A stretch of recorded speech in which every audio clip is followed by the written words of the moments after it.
Sometimes you might find it tricky to tap or press your screen exactly how your phone expects, such as accidentally double tapping or tapping too quickly.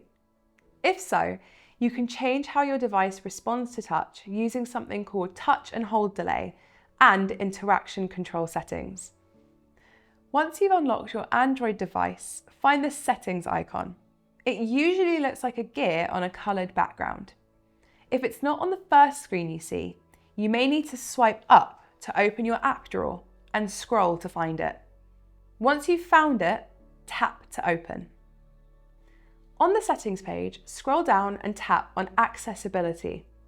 The icon will be a white person symbol and may have a green or blue background depending on your phone model. Next, look for a section called Interaction and Dexterity. Now, let's look at a few helpful options you can adjust. Touch and hold delay changes how long you need to touch the screen before it counts as a long press. Tap on touch and hold delay and you'll see a few timing options. You also have the option for custom timing, which allows you to input your own timing by pressing and holding the screen. Choose the one that gives you enough time to tap without accidentally long pressing. Next, we have tap duration and ignore repeated touches. You'll find these features on most newer phones, but they may not be available on older phones. Tap duration allows you to adjust how long you have to touch the screen for a tap to be recognised. Use the plus and minus buttons to increase and decrease the time. You can try out your settings by tapping the blue button at the bottom of the screen.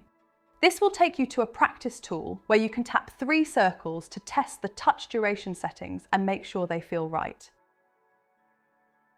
Once you're happy with your settings, tap the switch at the top of the screen to turn tap duration on. Finally, let's look at ignore repeated touches. This setting allows you to adjust how quickly repeated touches should be ignored.